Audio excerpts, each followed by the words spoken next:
ছাদ বাগানে যে সবকিছু উৎপাদন করা সম্ভব, আমার স্নেহের ভাতিজা রাহাতের ছাদ বাগানে না আসলে কিন্তু সেটা একেবারে বোঝাই যেত না। তো প্রিয় দর্শক, আমার পাশে দেখতে পাচ্ছেন এই শীতকালের মৌসুমের যে প্রধান আকর্ষণীয় যে ফল স্ট্রবেরি, একবারে লাল টসটসে স্ট্রবেরি কিন্তু ছাদে এবং আমাদের বাংলাদেশে এটা হয়েছে। তো খুব অল্প জায়গায়, খুবই স্বল্প, আপনি দেখতে পাচ্ছেন যে একেবারে কিন্তু লো কস্ট। এটা কিনতে কোনো টাকাই লাগেনি। এই পলিথিনের মধ্যে মাটি দিয়েছে, আর এই চারাগুলো হয়তো সর্বোচ্চ 30 থেকে 50 টাকা করে লেগেছে। এর মধ্যে কিন্তু স্ট্রবেরি লাগাতে বাজার মূল্য বর্তমানে স্ট্রবেরির প্রায় 1000 টাকা কেজি।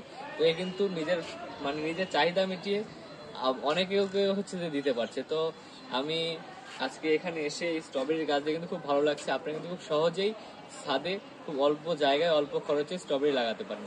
এমন আকর্ষণীয় ভিডিও দেখতে আমাদের সাথে থাকুন। ধন্যবাদ সকলকে।